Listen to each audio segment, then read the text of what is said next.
Hello, everybody, and welcome back to the Yellow Jacket Basketball Report. Today we're here with Tristan Hurdle. Tristan, why don't you tell us a little about yourself to start us off? I am a fifth year. I have one more year of eligibility. I'm from Denver, Colorado. I transferred here from Fort Lewis. But yeah, I mean, I'm just a shooter. You guys probably know about me, but that's probably about it. Who's the one player that made you fall in love with the game? That's a good question. I would probably say Kobe Bryant. Growing up, Kobe. Yeah.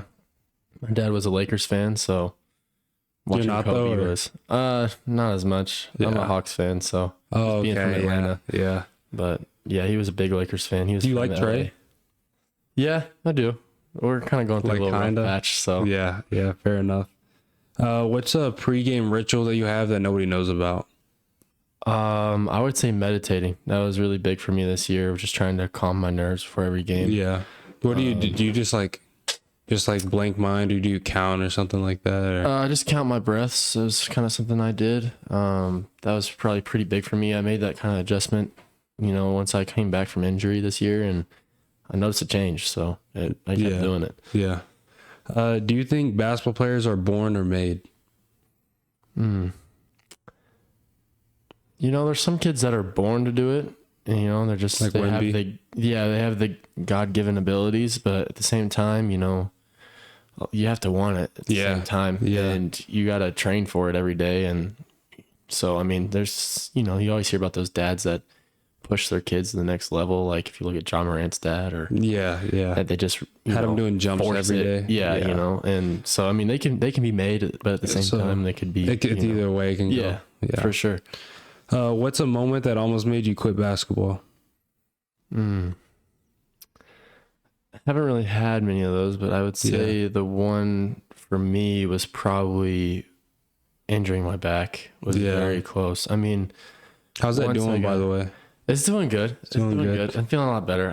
I've been taking it easy, so it's been feeling good. But I mean, right after surgery, I was really ready to go and get back into things. But once I got trying to play again the next year at Fort Lewis, and this year, when I hit those hiccups in the road where it's like, oh, it's hurting again. And I kind of got to that point where it's like, I want to do this, but I don't know if my body can take it. Yeah. So that was really kind of hard mentally, but you just kind of have to do what you can do at that point.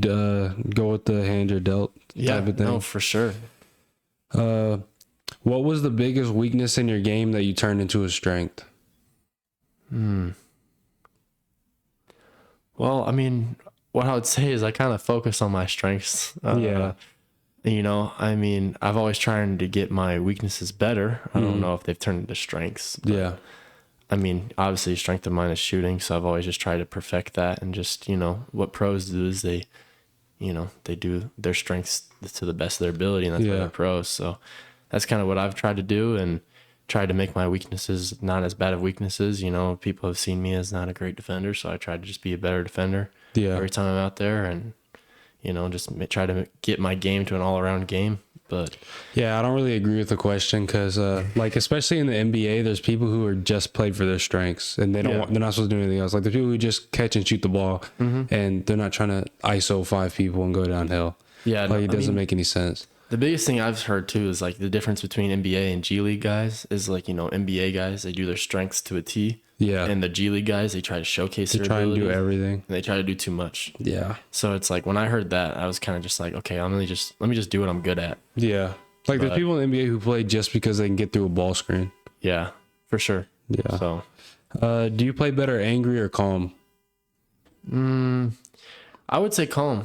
Calm just because, I just treat it like it's just a normal day, because when I'm getting too angry, I get those emotions in it, and it can really mess with you. If it's just start doing not too much. Great. Yeah.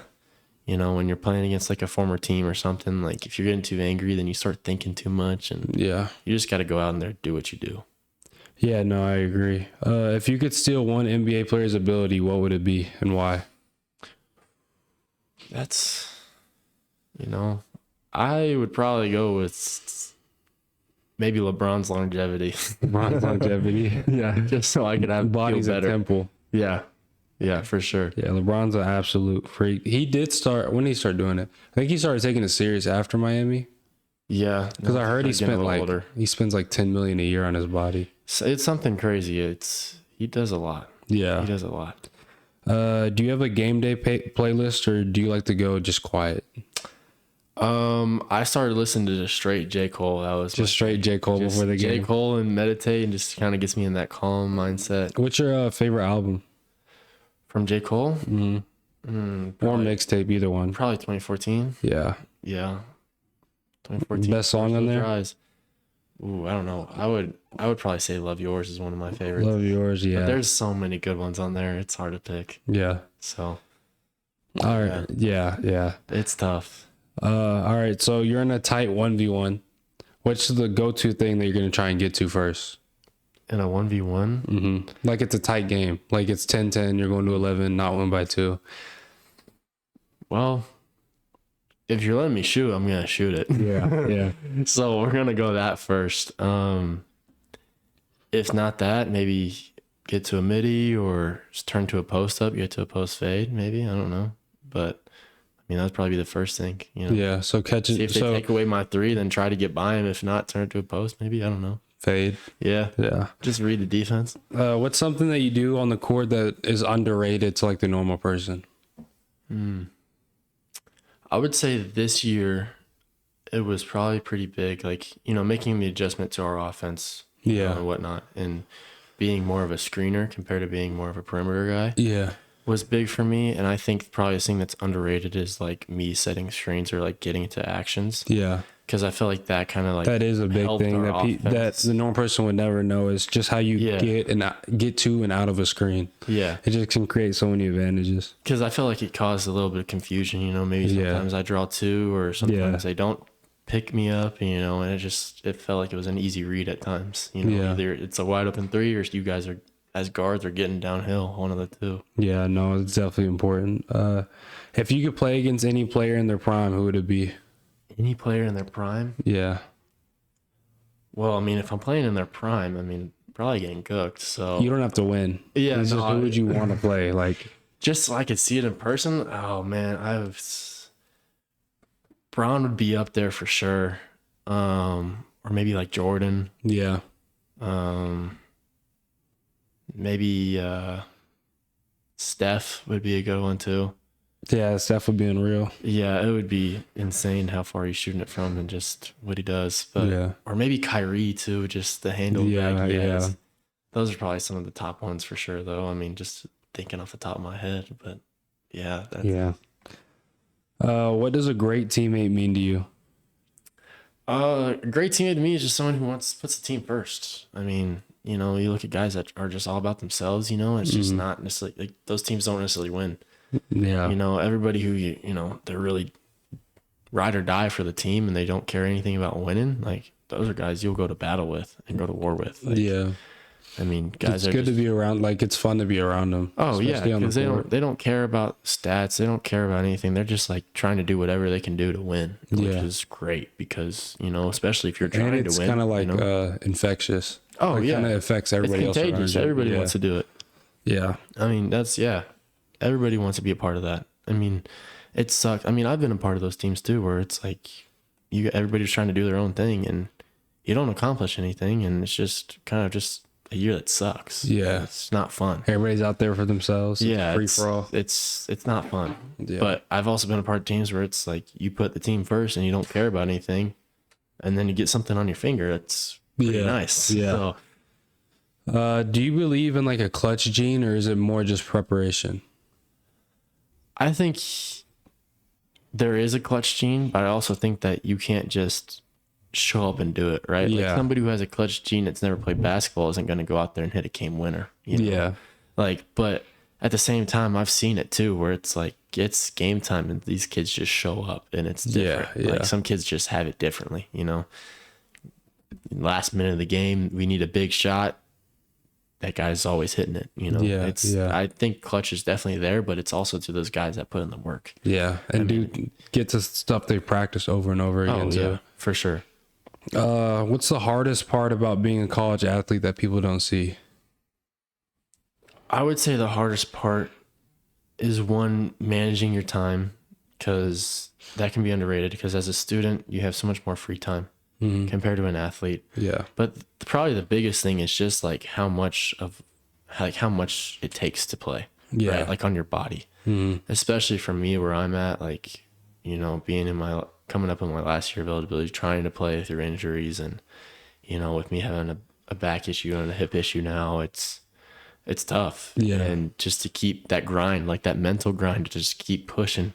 Because in college, sometimes you don't get everything you want. Yeah, I know. You know, sometimes in high school, you're handed the keys. In college, you got to sacrifice restart. for the team. Yeah. Because sometimes you come in as a freshman, it's like you're a freshman all over again. And you gotta grind to get back to where you want to be. Yeah. And some kids can do that, and some kids don't. And that's why you see some kids transfer. And Yeah. and mind you, it's all different because of opportunities, right? If they don't think they have an opportunity, that's different. You know? Yeah. But I mean, or they have a better opportunity somewhere yeah, else. for sure. I mean, you know, if they have disagreements, whatnot, like, by all means, like, I support that. But it's just, I think that's the biggest thing. It's just like having, you know, that mental grind and just physical grind of doing it every single day for the amount of years you have to. Because especially with the way college is going, you're getting extra years approved every year. I mean, you know, you got guys that have played 6 years are still playing. Yeah. So it's a lot. What's the funniest thing that happened in practice this year? Oh, I have one too. Yeah, I'll go first, but I want to hear what you have to say, because I'm thinking off the top of my head. But one of the ones that's sticking in my head is when coach stopped practice to give BJ a lecture on how to put his shoes on the right way. Oh yeah.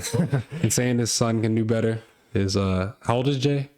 Jay? Oh, I don't know exactly his age, but he's like 12, 13. Yeah, something like that. Yeah. Yeah. No, when we were in Canada, is that what you're talking about? Or no? Yeah. I think he said Jay could do better than that. Oh yeah, in Canada when you were talking about matchups, yeah, for sure. But no, I'm talking about in practice when BJ had that shoe, like he tried to just force his shoe back on in the middle of the play. Yeah. And then he said, "Don't put your shoes on like my that." mom told me not to do that. Yeah.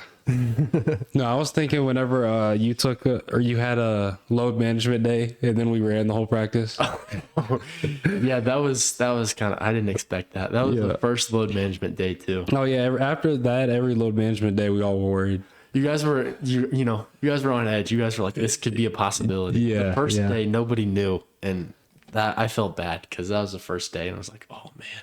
Yeah. I had to watch you guys run. I was like, that is not good. I was over there doing planks though. Yeah, fair enough. Fair enough. They can add up after a while. Yeah. Who on the team has the weirdest pregame habit? Weirdest pregame habit. I was kind of in my own zone. So I don't really have an answer for that either, honestly.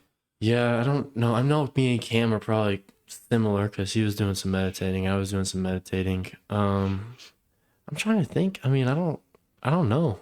That's a good question. I don't really know. Yeah. Do you know of anybody? Not really. No. Nobody with weird ones. Everybody has kind of. Yeah, because when I meditate, I put my head down and I close my eyes, so I don't. Yeah. I don't know. Who on the team could survive a zombie apocalypse? Could survive a zombie apocalypse? Yeah. Are we gonna go both ways? Say who can and who can't? Yeah.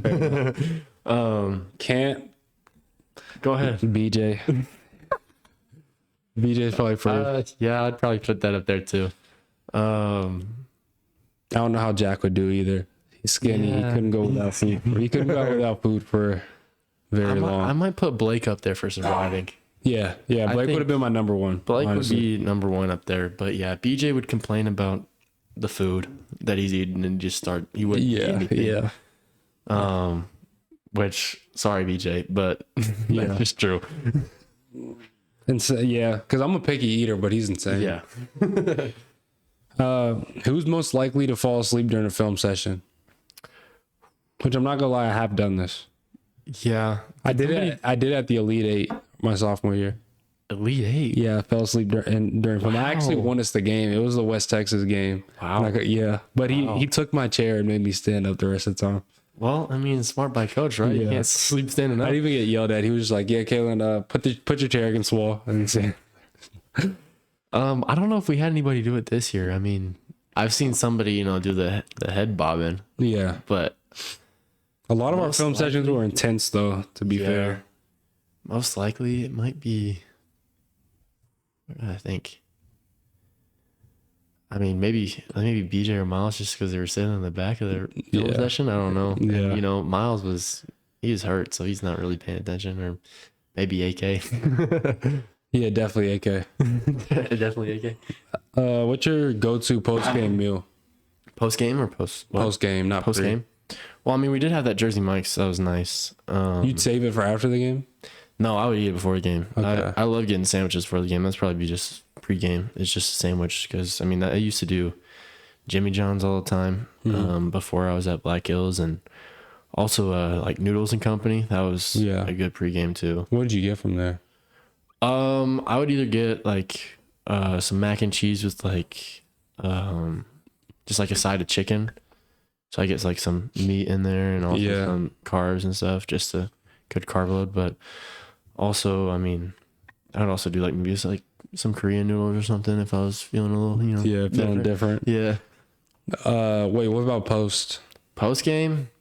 Do you have something you go to, or do you just do whatever you're going to make that night regardless? Probably whatever I'm going to make that night. I mean, home games are different than away games, you know. Away games, we just switch it up every time. Yeah, kind of whatever. And at home, I'm trying to think. I mean, maybe if I had family out here, go eat with them. But if not, just try to cook something at the house, whatever I can figure out to cook. But it's not like I have a plan.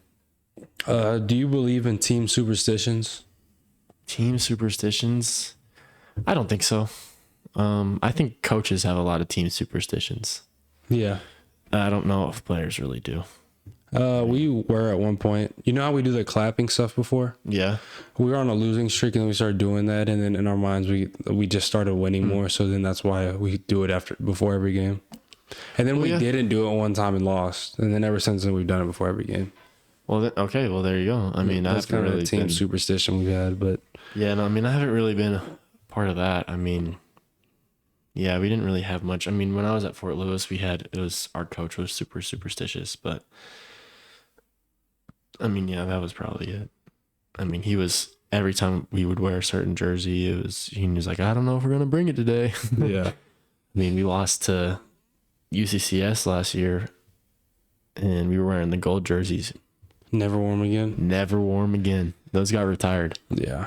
That's how it goes. And that's why we had new blue jerseys at Fort Lewis last year too, is because the year before they lost to South Dakota Coal Mines in blue, and he was like, oh yeah, we're never doing blue again. Yeah. Get new ones.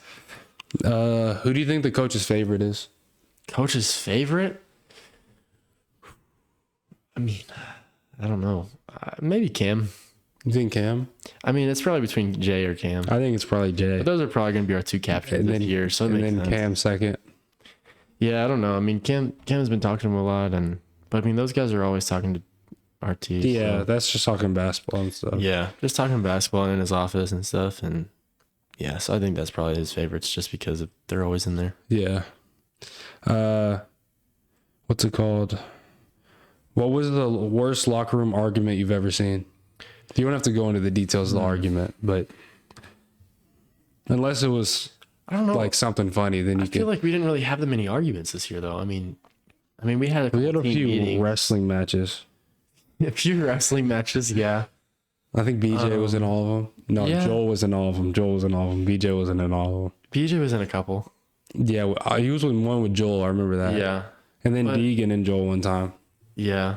I know that most of the time when we were in the locker room, it was just all good vibes besides our team meetings that we had, because we were trying to, figure things out. Yeah. But if we're going strictly on just arguments, it would probably just be, I mean, I don't really know if we had an argument. I think when we had our team meeting, it was just like, we have to be better. That wasn't even an argument. Yeah, everybody kind of agreed we were just on stating everything. the obvious, just saying we got to be better. I mean, I don't know if we really... Because we all were kind of on the same page. We just didn't know it yet. So the more we talk, the more we realize everybody is kind of already thinking the same thing. For sure. I think, no, I mean, we just had to get on the right page, same page. Yeah. All see the same thing through the same lens. I mean, but no, we really didn't argue. I mean, we had a great culture of guys that just always loved each other, which was great. Yeah, everybody does care a lot about each other in the team, which is good. Because we've had it before where it's not like that.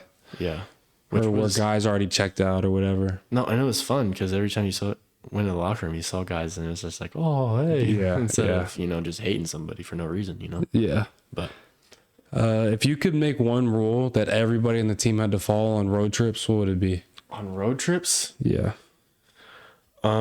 shout out Joel on this one, but you can't take your shoes off because oh gosh, that's not bad. really a shout out. Yeah. But yeah, that was rough. He would lay down and take his shoes off, and that bus would reek. Yeah. Mine would probably be no number 2 on the bus. That Which one's I thought it's an unspoken rule. that's but an unspoken rule for apparently sure. it's not after this year. Yeah. Well, who broke that rule this year? Was it? Brian. Oh my! I didn't even know Multiple about times. that. I didn't even know about times. It's because I'm right by the door. that. Yeah. Well, that's an unspoken rule for sure. He was in there for like 30 minutes. I was like, bro, there's no way. Yeah. And then there's like a line of 4 people outside the door. Yeah. No, that one. That should be an unspoken rule. Yeah. What's a non-basketball goal you set for yourself? A non-basketball goal, Yeah. man. Well, I mean, at the moment, I'm kind of just, you know, taking life as it comes my way and just Yeah. going with the flow. I would say a goal for me is to be in a place where I could, you know, have a life after college and get, you know, Be get successful, engaged, have a and family. you know, get that ring and everything. And Yeah. The rings are expensive. I was looking the other day. I was like, yeah. Well, I went ring shopping I with my was, girl the other just day. curious. I was just curious, and I Yeah. looked. I was like, No, I went ring shopping the other day, and she Where she at? picked one out. When I was over Easter, I went back with her, and oh, so Colorado? yeah. Yeah. So, but no, she picked one out, and yeah, it's not cheap. We'll see Yeah. that. Yeah. I know it's not cheap. What motivates you when no one's watching? No one's watching. I mean, I kind of just try to focus on doing everything for myself. I would say my family. Mm-hmm. And you know, being, you know, mom, dad, girlfriend, and you know, biggest thing too is my nephews. They look up to me a lot, and they saw me this past year and seeing what I could do, and it was cool kind of seeing how they were able to watch the games and Yeah. Enjoy see it. the stats that I was putting up, and it was, you know, they're always rooting for me, and Yeah. it kind of is a reminder that like they, you know, I have people looking up to me, so I have to be, you know, Yeah. You have to hold yourself I to can a be certain locked in. standard. and yeah, set a standard, be locked in, and take care of business because they're always looking up to me. So if I make a mistake, you know, they're gonna think that it's okay, you know, Yeah. and just set a high standard for them too. Yeah. But no, I mean, I think it's good because kind of when your family watches you, it's like a different perspective because it's kind of like a lot of the time they're just happy to see you play. yeah, for sure. I mean, Whereas you're over critiquing yourself or whatever, or so Yeah. worried about. no, I mean, you also have to have that balance too, right? I mean, Yeah. you can't always just do things for other people because I mean, that's when you get people in games where they're, you know, so Thinking worried too about much. making Yeah. a mistake because they want to do well in front of their family and stuff. And at the end of the day, you just have to just go out and play and do it for yourself. And Yeah. so you have to find that right balance, you know, and you're not always going to have it on your best days. So, you know, it's just being mentally strong and being able to roll with those punches and just give it your best shot that you got and just live with it. Yeah. So, What's a habit that changed your life?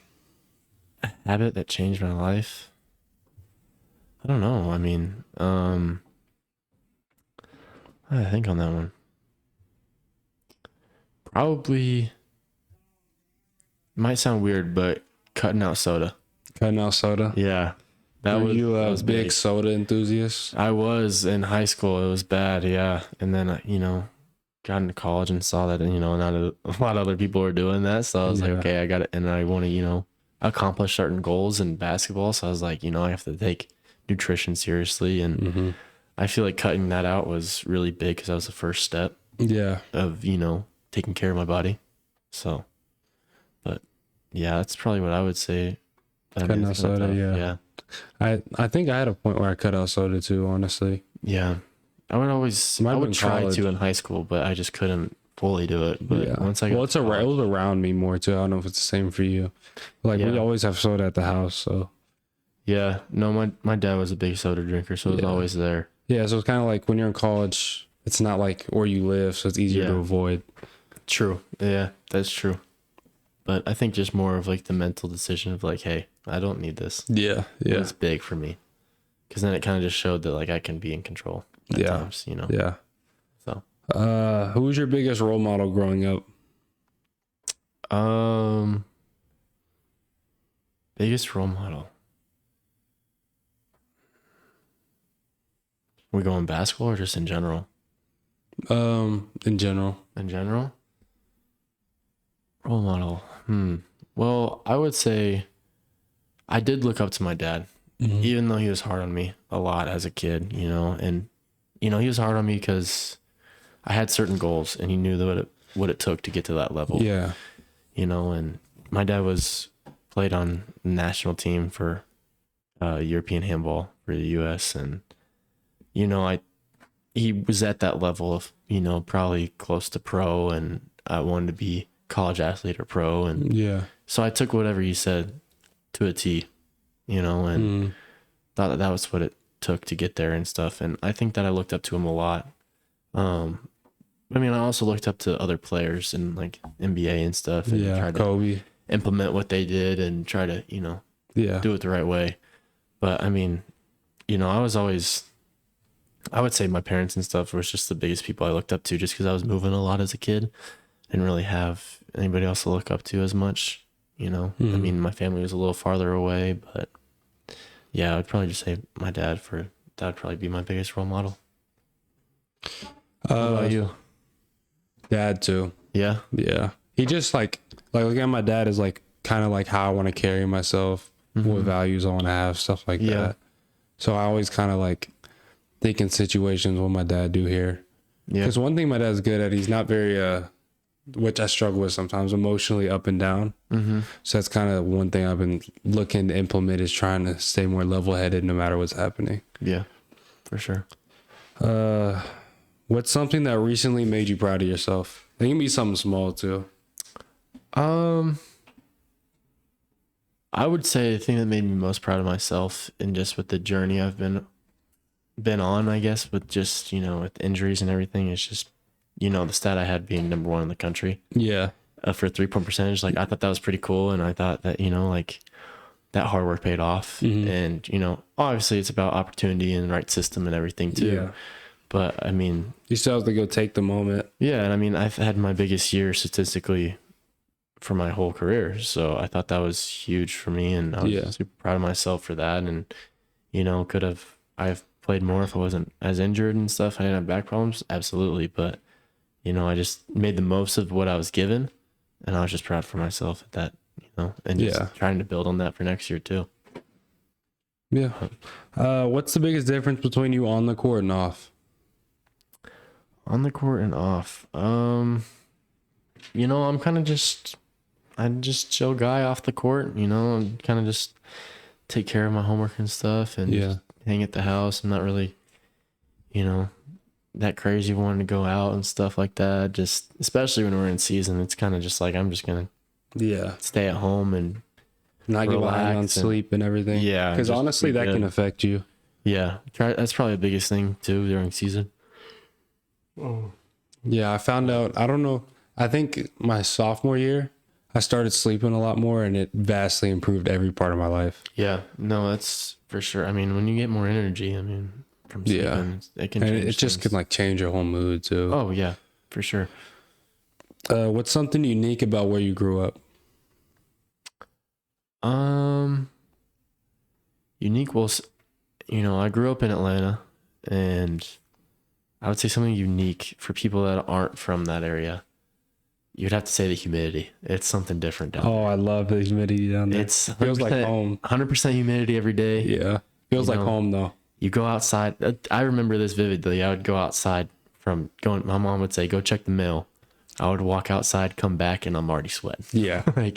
Especially in the summer, mid-July. For sure. Yeah, you're going to feel it every time you're outside. Oh, yeah. Does Atlanta have crazy gnats like that? Or? Oh, yeah. It can get bad. My mom was always a mosquito magnet, so we were always... Yeah, it's bad. And the bugs down there. Bug spray on at all times, yeah. But it was nice because it was always warm, and it's, you know, you don't really have crazy winters down there. You get usually your one snow annually. But besides that, I mean... it's not bad. When did you move to Colorado? I moved when I was in middle school, so my 7th grade year. But before then, I was in Georgia. Yeah. Which one do you prefer? Like, if you could see yourself living in the future.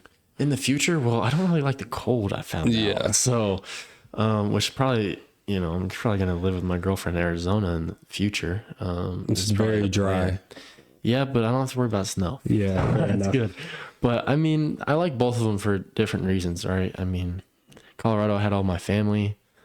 They're close. They're only an hour away. Mm-hmm. I'm in Georgia. I have maybe one family member, and they live probably 2 hours away from me. And it's more I'm relying on friends and stuff. And I went.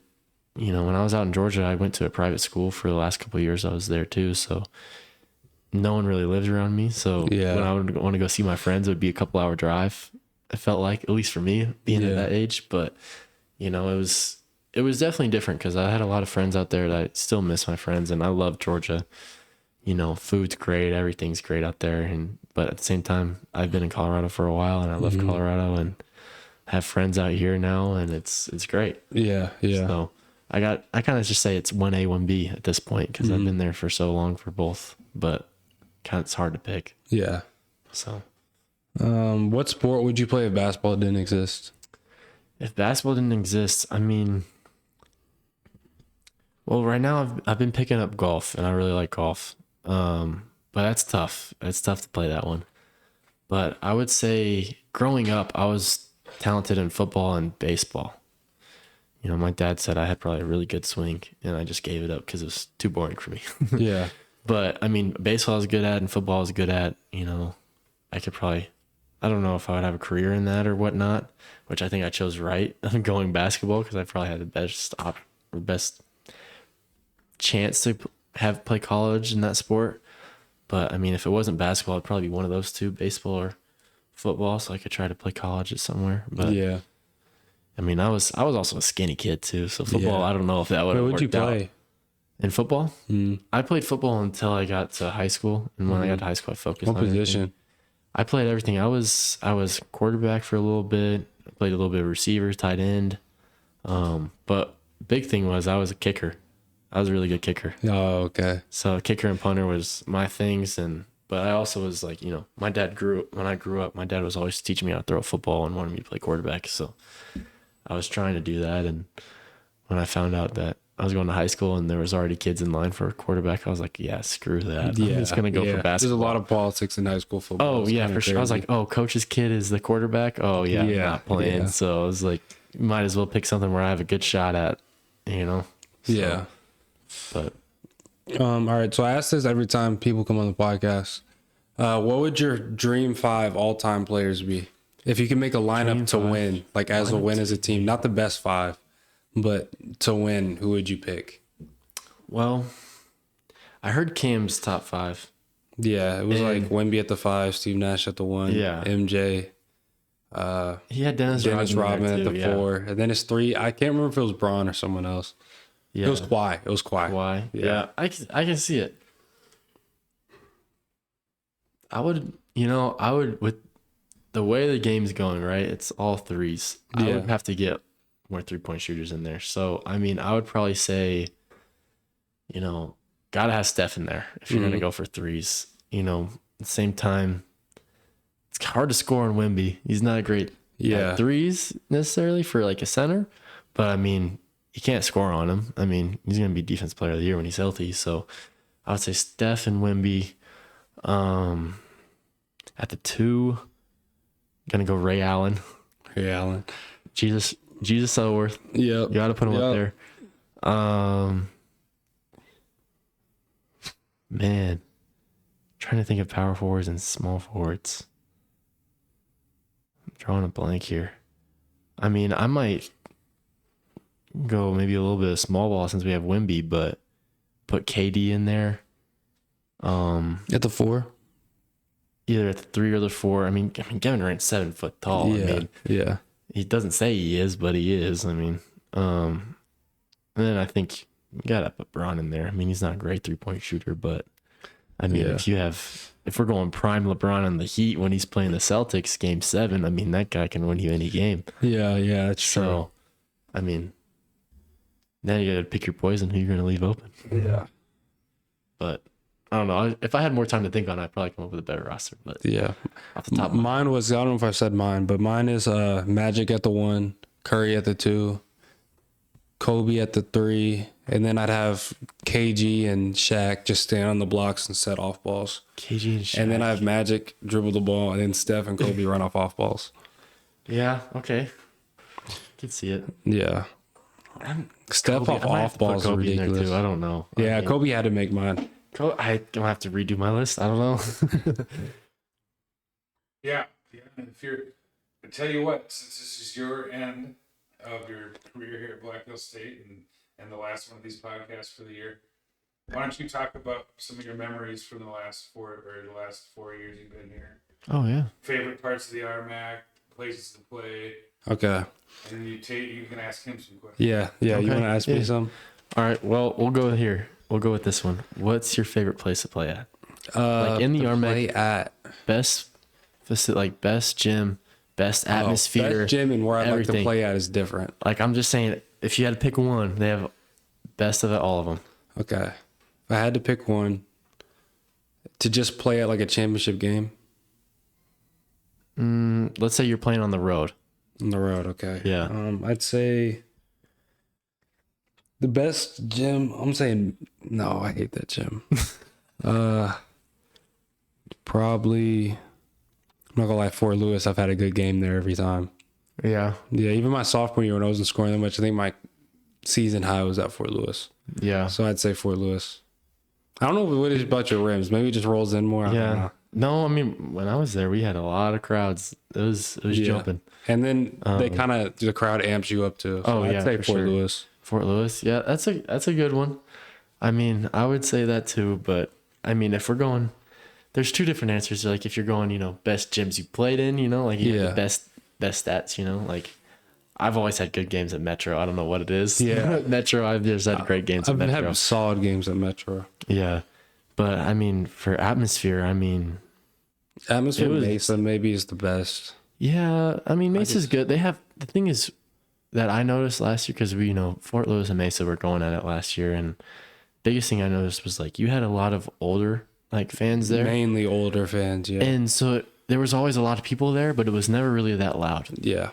It was kind of just more of like that clapping cheer kind of. It's not like rowdy, Yeah. Where I felt like at Fort Lewis we had like that. It's very rowdy. Yeah. Yeah. So I mean, I would probably say Fort Lewis, but Fort Lewis this past year wasn't like that.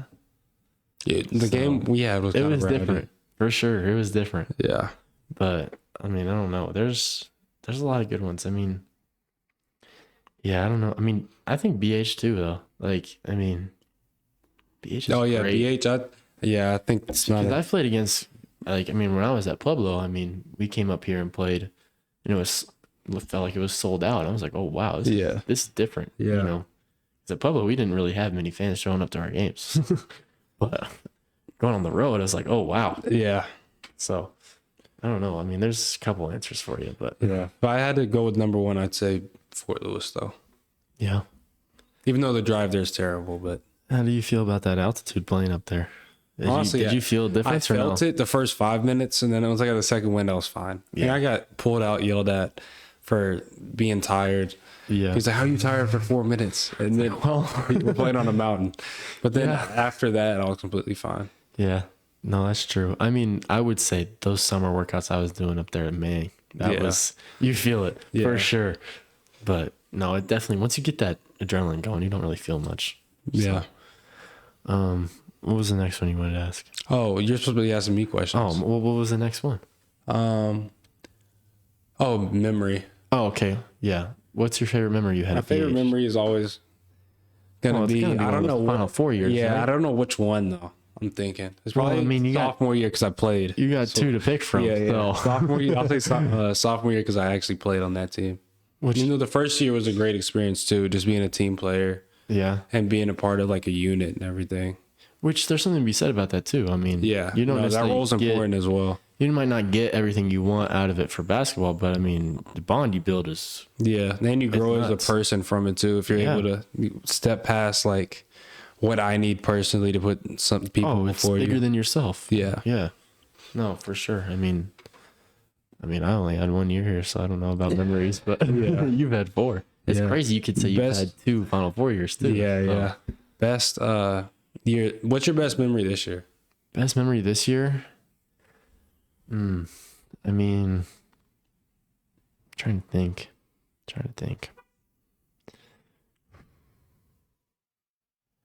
I don't know. I mean, I would say for me, my biggest memory at BH, it's not gonna be the same for everybody, right? Like it's different.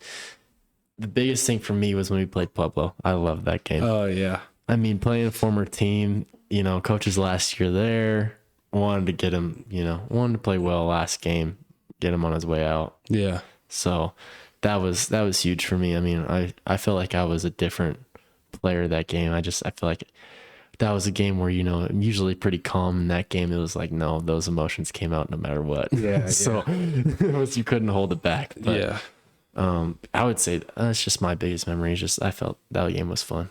Yeah. Mine, I think, was we beat Regis at Regis because they're on that win streak. And it seemed like the team clicked perfectly for that game. Yeah, we were. And everybody, I feel like we all were like one unit. We were just trying to win that game. Yeah, that was probably the most I enjoyed it. Right. That memory, 100%. Yeah. Here's another one. What was your best memory off the court? Since we've talked about a lot on the court. Because you've been in Spearfish a lot. There's got to be something. Come on, Kalen.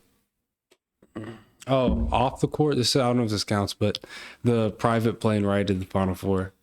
The first time, my freshman year. Give it to you. I don't know. We were playing poker on the plane. Yeah, and then they flooded us with snacks and stuff. It was great. Yeah. Yeah. Private jet's nice. Yeah, 100%. So, did you have another one you wanted to ask? I forgot. No? Good. Thank you everybody for tuning into the Yellow Jacket Basketball Report. We'll see you next season.